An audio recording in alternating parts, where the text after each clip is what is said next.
開始前又戴返個頭盔先。第一間要介紹嘅係東大街嘅竹盞小廚，因為睇兩個女仔見到介紹，所以有人上嚟試咯。筲箕灣站 B2 出口行過去，大約2至3分鐘左右就到。門口唔吸引㗎，入到去細細間，啲位都幾逼。餐牌算乾淨，但係價錢真係唔平。有人想試多少少嘢，所以想點套餐。睇中嘅花膠鵝掌套餐賣晒，於是就點咗個雞湯魚翅套餐，668蚊。乜依家仲有人會想食魚翅嘅咩？呢個茶好香濃，好似係龍井。我哋沖咗好多轉都仲係咁深色啊！豉蒜涼瓜牛仔煲，呢個煲一上台熱辣辣出晒煙咁，可能因為醬汁嘅關係啦。涼瓜只有少少嘅苦味，但係有更多清甜嘅味道。呢個方法煮苦瓜勁易入口，可以食好多啊！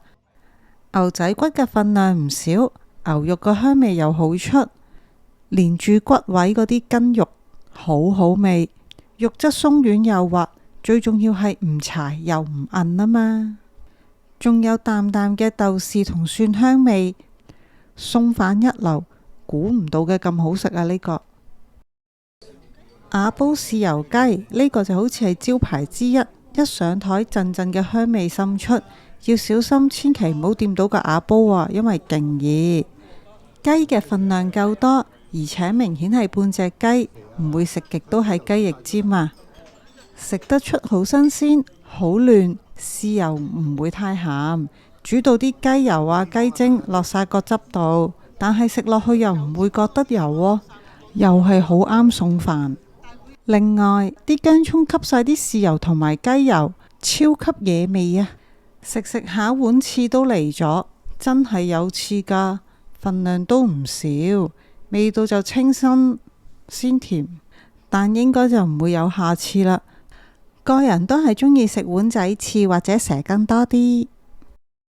最後上埋個甜品椰皇蛋白燉鮮奶，呢個好滑好香，椰香味好重啊，蛋白同鮮奶味都好出，滋陰養顏，一定要揀佢啊！呢一間我覺得人多點小菜就抵，不過座位就唔係太多，太少人嚟食嘅話，感覺又真係唔平。結論係呢個價錢，我都係揀其他嘢食會好啲。重點係我真心唔想再食魚翅咯。第二間要介紹嘅係希慎 Food Court 入邊嘅魚侍者，喺銅鑼灣 F2 出口直上11樓就到啦。餐單基本上同魚都好有關係嘅，可以去櫃台落單，又或者掃 QR Code 落單都得嘅。我哋叫咗個暖粒粒養生燉魚湯2人餐，164蚊。跟餐嘅蝦頭油炸蝦球魚撈麵，賣相好吸引，估唔到佢放咁多櫻花蝦。蝦頭油炸蝦球又脆又香，比想象中更加彈牙。個人覺得唔加沙律醬會更加好食，因為有少少搶咗蝦嘅味道。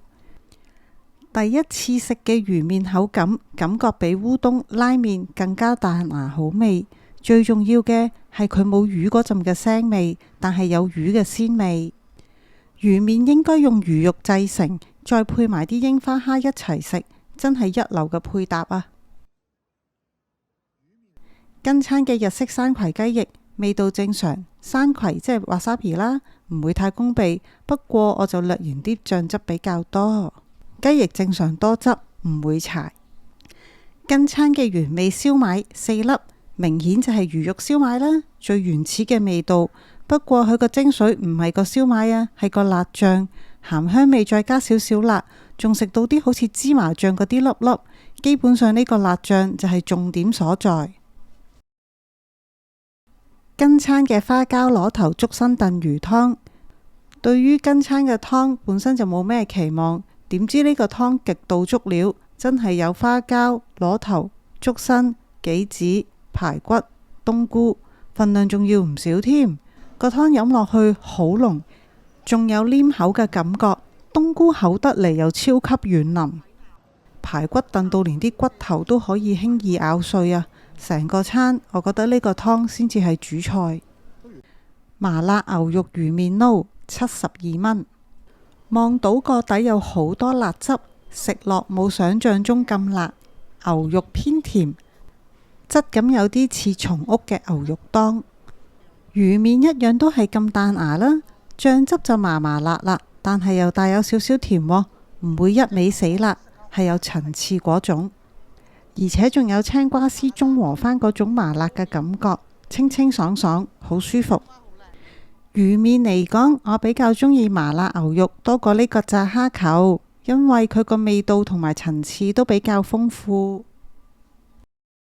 第二次我哋都係叫咗呢個養生燉魚湯2人餐，今次就點咗芝士拼吉列豬扒魚麵，魚麵一樣咁好食，芝士味道就超濃厚，豬扒切開一件件，厚肉多汁又夠腍，醃得又夠味。估唔到連個豬扒都有一定嘅水準。跟餐嘅泰式燒豬頸肉，豬頸肉唔會切得太厚或太薄，味道又唔會太濃或太淡，就係最正常嘅。至於個湯同上次一樣咁足料咁好味啊！燒賣同上次一樣啦，記得一定要點呢一個醬喎。炸魚冒薯條30蚊，之前已經想試，今次都係為咗佢特登再嚟食，口感超級特別，煙韌有咬口，望落似薯條，但完全係兩回事，完全冇薯仔嘅成分。雙子醬就有啲似明太子嘅味道，呢個醬同個炸魚好夾啊！就算唔想食魚麵，都一定要試呢個。芫茜魚麵54蚊，個湯係芫茜魚湯嚟嘅，極重芫茜味。